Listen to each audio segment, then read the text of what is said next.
नमस्कार, मैं पप्पू कुमार यादव, सहायक प्राध्यापक संस्कृत, महिला कॉलेज चाईबासा, कोल्हान विश्वविद्यालय, झारखंड।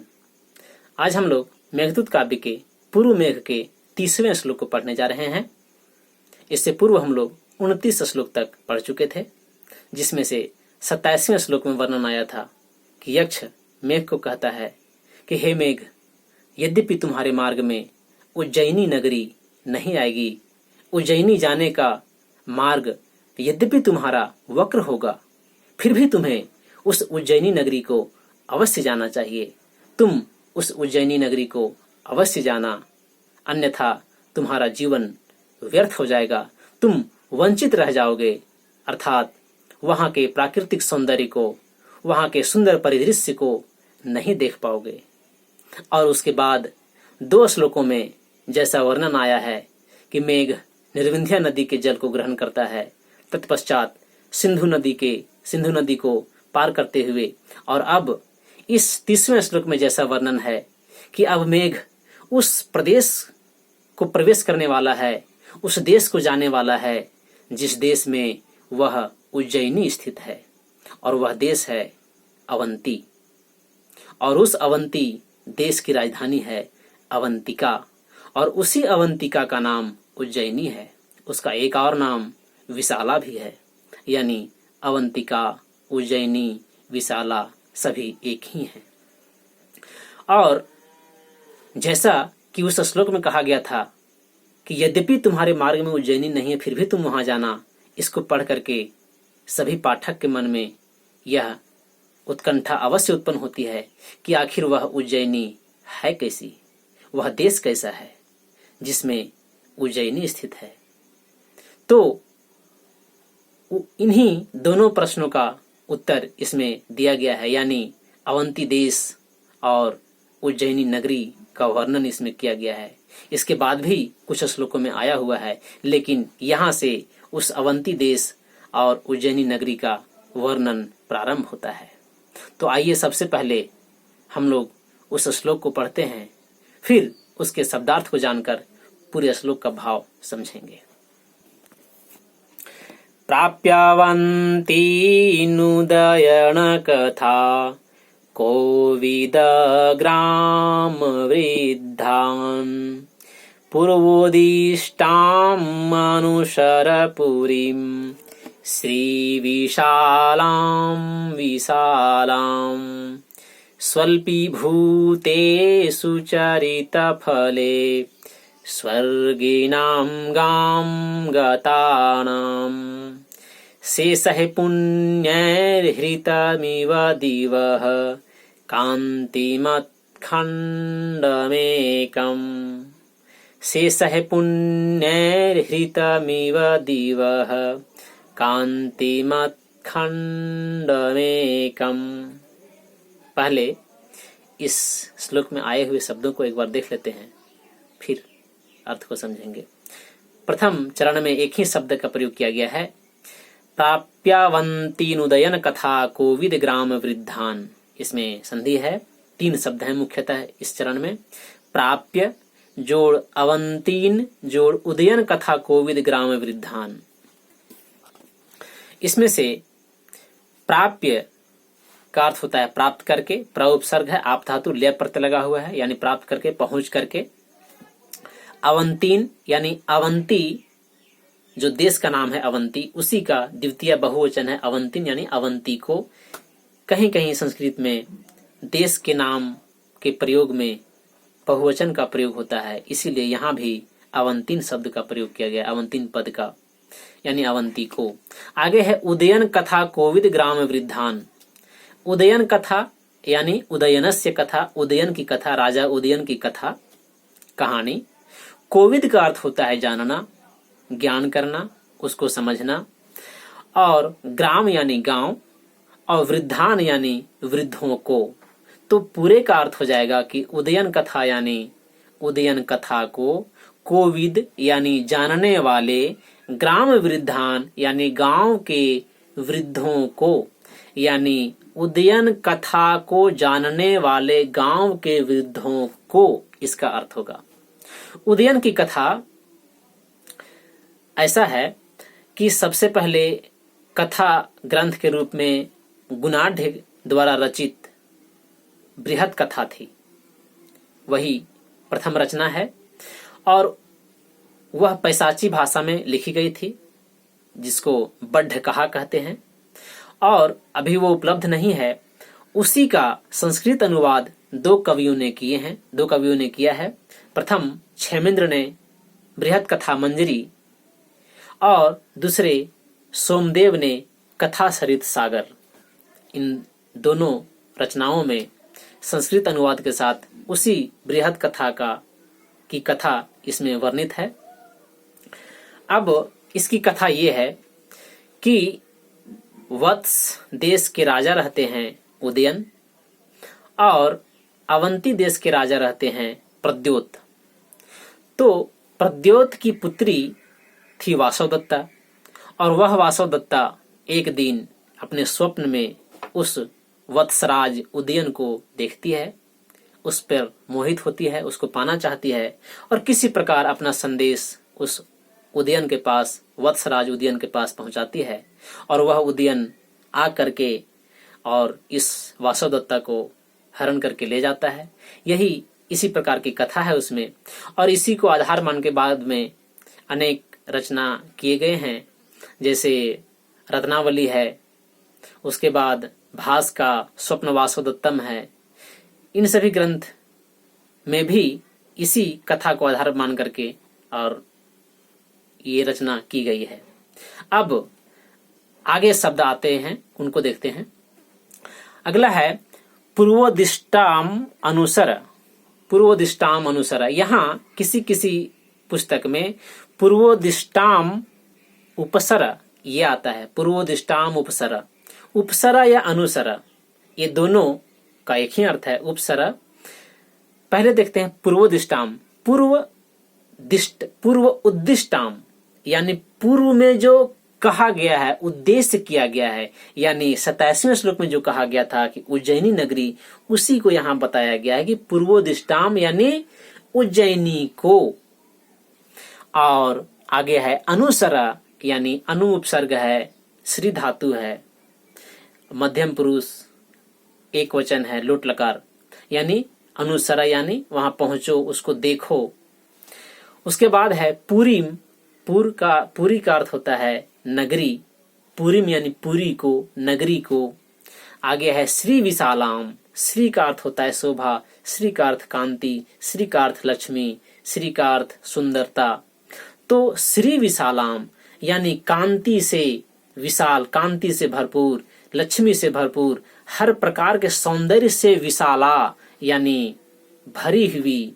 श्री विशाला का अर्थ हो जाएगा इस प्रकार कि सभी प्रकार के कांति से, धन से, लक्ष्मी से, सौंदर्य से, रूप से, शोभा से, सभी प्रकार से प्रचुर मात्रा में जिसकी उपस्थिति हो जिस राज्य में, जिस नगरी में, वैसे श्री विशालाम। विशालाम दूसरे विशाला का अर्थ है उज्जैनी, यानी सभी प्रकार के श्री से यानी कांति, शोभा, लक्ष्मी, धन सभी प्रकार से युक्त विशालाम यानी उस उज्जैनी को। आगे है स्वल्पी भूते। स्वल्प यानी कम, भूते यानी होने पर। तो भूत का यहाँ सप्तमी एक वचन है, यानी स्वल्पी भूते यानी कम होने पर। आगे है सुचरित फले। सुचरित यानी सुकर्म का फल। तो स्वल्पी भूते सुचरित फले यानी सुचरित फले स्वल्पी भूते यानी सुकर्म का जो फल होता है उसके स्वल्पी भूते कम होने पर, यानी पुण्य कर्म के कम होने पर। सुचरित फले यानी पुण्य फल और स्वल्पी भूते यानी कम होने पर। दोनों का अर्थ हो जाएगा कि पुण्य फल के कम होने पर, खत्म होने पर, छीन होने पर। आगे है स्वर्गिनाम। स्वर्गिन शब्द होता है, उसका अर्थ कि स्वर्ग में रहने वाले, और स्वर्गिनाम यानी षष्ठी बहुवचन, स्वर्ग में रहने वालों का यानी स्वर्गवासियों का। गाम गो शब्द है जिसका अर्थ पृथ्वी होता है और उसी का द्वितीय बहुवचन गाम होता है यानी पृथ्वी को। गता नाम, गम धातु का प्रत्यय लगा हुआ है और षष्ठी बहुवचन है, यानी गाम गता नाम, पृथ्वी को जो चले गए हैं, पृथ्वी पर जो आ गए हैं, उन सभी का षष्ठी बहुवचन। आगे है शेषय, यानी शेष के द्वारा, तृतीय बहुवचन है, शेष के द्वारा। पुण्य है, यानी शेष पुण्यों के द्वारा। हृतम इव, शेष है पुण्य है जोड़ हृतम इव, शेष है पुण्य, यानी शेष पुण्य के द्वारा, शेष पुण्य फल के द्वारा। हृतम लाया गया है, हरण किया गया है, इव के समान। दिवह, दिव का शब्द, दिव शब्द है, उसका अर्थ होता है स्वर्ग। दिवह यानी षष्ठी एक वचन है, स्वर्ग का। कांतिमत, कांति में मतु प्रत्यय लगा हुआ है। कांति का अर्थ शोभा यानी सुंदरता, और मत यानी कांति वाला, यानी शोभा वाला, शोभावान, शोभा युक्त। कांतिमत यानी शोभा युक्त। खंडम जोड़ एकम, खंडम एकम, खंड यानी भाग, एकम मतलब एक। अब इस पूरे श्लोक को समझते हैं हम लोग।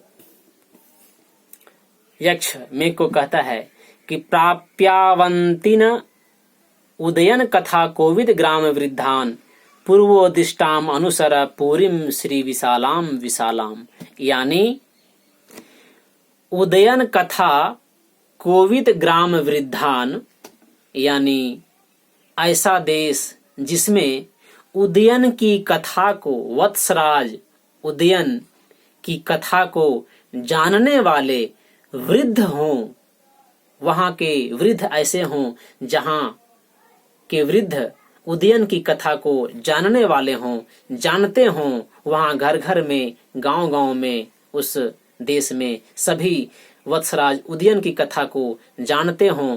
ऐसे वृद्धों से युक्त अवंतीन, अवंती देश को प्राप्य यानी प्राप्त करके, पहुंच करके, ऐसे अवंती देश को पहुंच करके, पूर्वोदिष्टाम यानी पूर्व में जैसा बताया गया है तुमको मेरे द्वारा, यानी यक्ष के द्वारा, कि तुम उज्जैनी को जाना, यानी पूर्व में जैसा बताया गया था, पूर्वोदिष्टाम, पूर्व में जैसा बताया गया वैसा। श्री विशालाम, श्री से युक्त, यानी श्री से विशाल, कांति से विशाल, शोभा से विशाल, सुंदरता से विशाल, सभी लक्ष्मी से विशाल।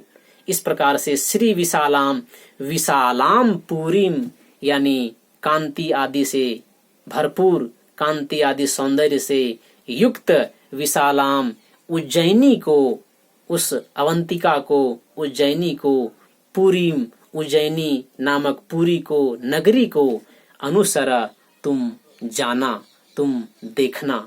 इसका ये अर्थ है। अर्थात जिस प्रदेश में, जिस देश में उदयन की कथा जानने वाले वृद्ध हों, वैसे अवंतीन प्राप्त, यानी वैसे अवंती देश को प्राप्त करके, पहुंच करके, पूर्वोदिष्टाम पहले बताए गए के अनुसार, श्री विशालाम, श्री से युक्त, यानी लक्ष्मी आदि धन से युक्त, सौंदर्य से युक्त विशालाम उज्जैनी को, अवंतिका को, पूरी अनुसरा, यानी उसको तुम देखोगे।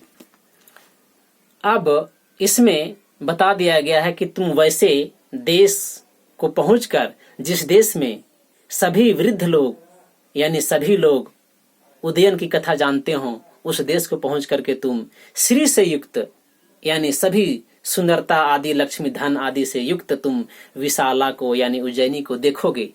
अब वह उज्जैनी कैसी है, इसको बताने के लिए आगे कहते हैं कि स्वल्पी भूते सुचरित फले स्वर्गी नाम गाम गता नाम शेषः पुण्य हृतमिव दिवः कांतिमत खंडमेकम, यानी या नगरी, या पूरी, वह उज्जैनी नगरी,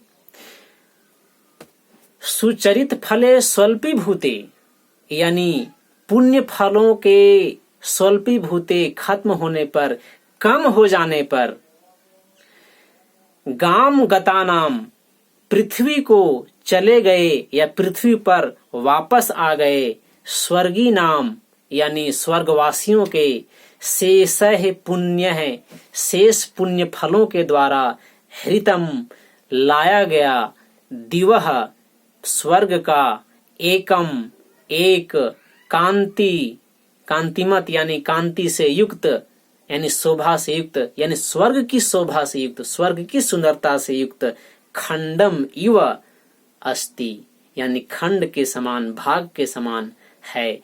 यानी पूरे का अर्थ हो जाएगा कि वह उज्जैनी नगरी ऐसी है कि जो लोग यहाँ से पृथ्वीवासी लोग अपने सुकर्मों के द्वारा जो स्वर्ग की प्राप्ति किए थे, और स्वर्ग प्राप्ति करने के बाद जब उनका पुण्य क्षीण हो गया तो वापस पृथ्वी पर आ गए।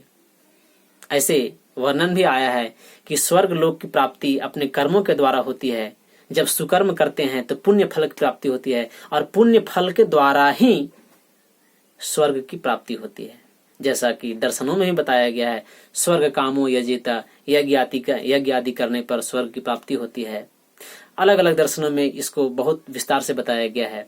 यहाँ हमको समझना है कि जब पृथ्वीवासी अपने पुण्य कर्मों के द्वारा स्वर्ग पहुंचे, और जब उनका स्वर्ग में अपना पुण्य फल कम हो गया और समाप्त होने की अवस्था में हो गया, तब समाप्त रहने से पूर्व ही, यानी पूरा पुण्य फल समाप्त नहीं हुआ था, उसके पूर्व ही जब कुछ शेष रह गया था, तभी वहां के स्वर्ग के खंड को, एक भाग को हृतम ले करके और पृथ्वी पर आए थे, और वही स्वर्ग का खंड उज्जैनी है।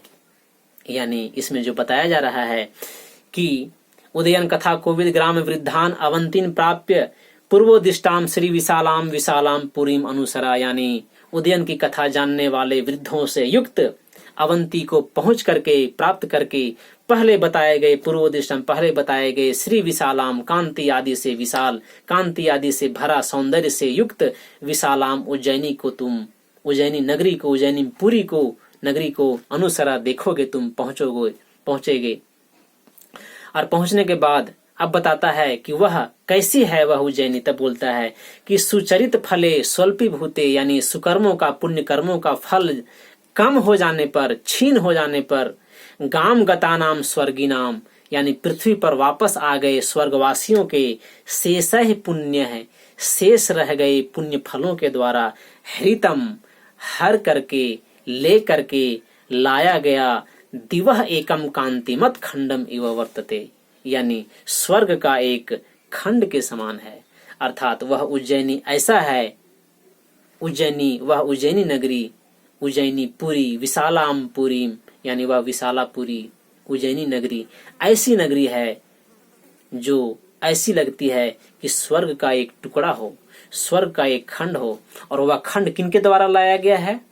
तो जो पृथ्वीवासी स्वर्गवासी हुए थे, यानी स्वर्ग को गए थे, और जब उनका स्वर्ग में पुण्य समाप्त होने चला तो कुछ पुण्य शेष रहते ही स्वर्ग के किसी खंड को लेकर के वापस पृथ्वी पर आ गए, और वही खंड यह उज्जैनी है। इसी बात को इसमें बताया गया है। अब इसमें से कुछ प्रश्न पूछे जा सकते हैं कि कहाँ के ग्रामवासी उदयन की कथा को जानते थे? तो इसमें उत्तर आएगा अवंती देश के जो वृद्ध थे, वहां के जो ग्रामीण थे, वे उदयन की कथा को जानते थे। और वह दिवह खंडम, यानी स्वर्ग के खंड के रूप में कौन सी नगरी लगती थी? तो उज्जैनी लगती थी। वह किनके द्वारा लाया गया था? तो स्वर्गी नाम शेष है, पुण्य है, यानी स्वर्गवासियों के शेष पुण्य के द्वारा हृतम हर करके लेकर के स्वर्ग के खंड को पृथ्वी पर लाया गया था। इस प्रकार से जो भी इसमें छोटे छोटे प्रश्न बनते हैं, इसका जो अर्थ है वो जान करके और पूरे श्लोक को ऐसे पूर्ण करना है। एक बार इसका अर्थ को देख लीजिए हिंदी में पूरा, कि उदयन की कथा को जानने वाले ग्रामीण वृद्धों से युक्त अवंती देश को प्राप्त करके श्री से युक्त, यानी शोभा आदि, धन आदि से युक्त उज्जैनी नगरी को, विशाला नगरी को अनुसरा पहुंचोगे, पहुंचना तुम, देखना उसको, जो सुचरित फले, जो सुकर्मों के, पुण्य कर्म फलों के स्वल्पीभूते समाप्त होने पर, कम हो जाने पर स्वर्गवासियों के द्वारा अपने शेष पुण्य कर्मों के द्वारा लाया गया स्वर्ग का एक खंड के समान लगती है, वैसी उज्जैनी नगरी है। इस प्रकार से इस पूरे श्लोक का अर्थ पूरा हुआ। आगे हम लोग दूसरे श्लोक को देखेंगे। धन्यवाद।